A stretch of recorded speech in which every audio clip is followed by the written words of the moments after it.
Yeah, thank you so much for your contribution. I did bring some merch over here. We have some T-shirts. Y'all don't get to fighting for them. Y'all are about justice. I got a couple T-shirts, some wristbands, some more information stickers that tell a little bit about the Operation Gateway, the organization. So we're all about prison re-entry, and we're all about health equity. Repeat after me. Say health equity. Say health equity. Health equity. That's right. Say mental health. Is health. Say mental health is health.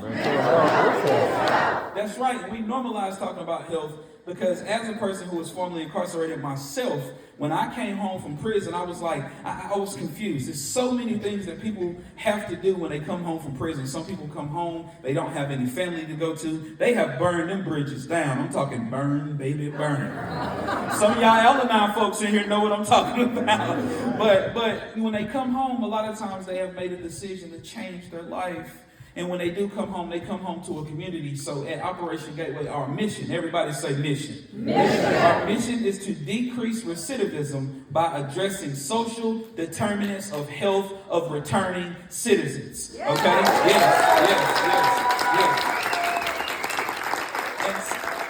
And we love our public health friends. We're community health workers. We're community health professionals, right? And we work closely with different sectors because it has to be cross-sector if we're truly looking to advocate for the people across the board. A lot of people think you put them in a halfway house and you give them a job, they'll be fine. No, there are more components of re-entry than just that. And so when we talk about social determinants of health, we talk about access to health care. And what did I say about mental health? Mental health is what? You better preach, right? And so when we think about mental health, we think about people who used to self-medicate when they was on the streets because they had mental health challenges and they didn't see a doctor. Maybe it was because of stigma. And they go self-medicate and they end up in a penitentiary because they just wanted to be well. But their means of wellness just was a little skewed, and that's where we come in at. So we talk about access to healthcare. We talk about access to education and training. We make sure people go get their GED. Since the pandemic, they don't have as many volunteers going inside the prison as they used to. So there's a significant increase of people who are coming home from prison that didn't get an opportunity to get their GED while they was in prison. And from the projects that I'm from, a lot of folks dropped out of high school, just so you know. But when they go to prison, they get their GED, and now that's not happening. So we address access to education. We look at neighborhood and built environment. This is where we work closely with Transformation Village, First at Blue Ridge, Oxford Houses. These different places where folks come home and they get housed safely. Environment is everything. When you've been in prison for a year, 3 years, 5 years, 10 years, 15 years, you've been in community. You have been in community. When you come home, it's like a culture shock, and so people need to come home to a built environment oftentimes. The next one is economic stability. You know, shout out to Just Economics. I don't know if y'all got Just Economics. Yeah, shout out to Just Economics. So we're a living wage certified employer, but we work closely with Just Economics, and they help us identify living wage certified employers who are willing to give fair chances to our people coming home. Yes, thank you. Y'all. And economic stability is very important. I don't know about y'all, but Asheville ain't the cheapest place to live. I mean, even our halfway houses are expensive.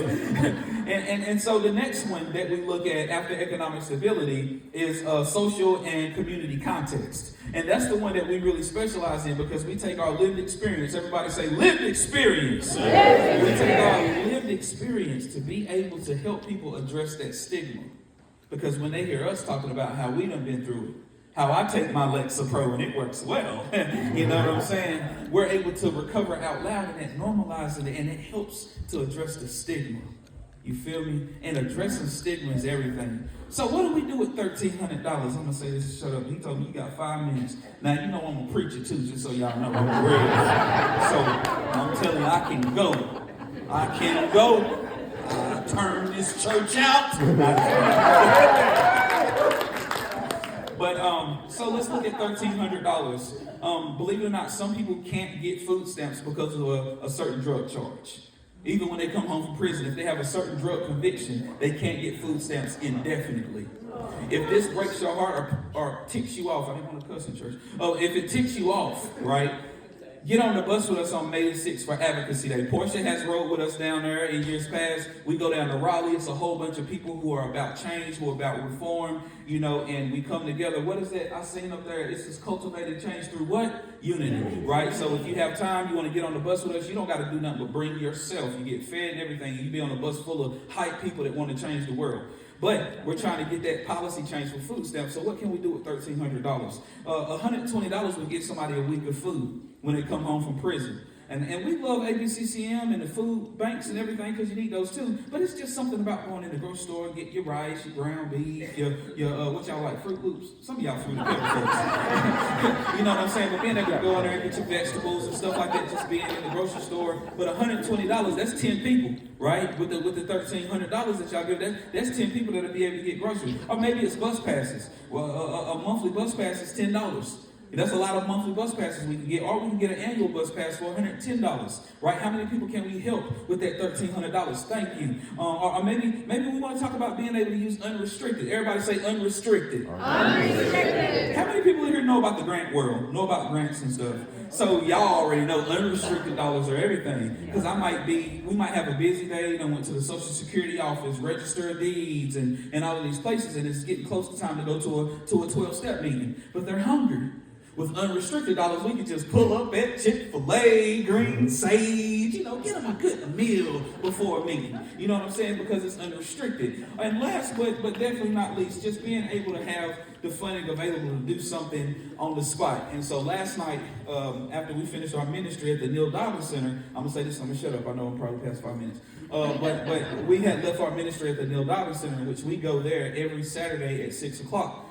When we was leaving, it was a young lady out there that couldn't get admitted into Neil Dobbins because of all of the medication she was on. She needed like a certain medical acute way of getting detox. And so she needed somewhere safe to go. Many of y'all that work for the state or government job, before you spend something, you got to have the e-procurement. Everybody say procurement. Say procurement. It just sounds nasty. But like when you work for government jobs, you got to have all of these steps in place before you spend a certain amount of money. And that's respectable for the piece of integrity and accountability. However, this woman needed a place to stay right then. And with unrestricted dollars, we was able to hit Vertel Hospitality Group up. They give us discounted rooms. So for $65, we got to put that woman safely in a room. And we will get her in the ADAC later today. That's right. So thank you for your donation. I hate to pop off and then leave, but I got to get to church myself. I have my lovely daughter here. Everybody say, hey, Leah! Hey, Leah! Yeah. So she recently got accepted into the City of Asheville Youth Leadership Academy. Oh, yeah, the CAPA program. And so she gets to engage with other nonprofits and learn about nonprofits. And since her dad is like an ED of a nonprofit, how could she not be coming to Jubilee community with me today, right? So thank you all. May God bless you. May God keep you. May his face shine upon you and give you peace.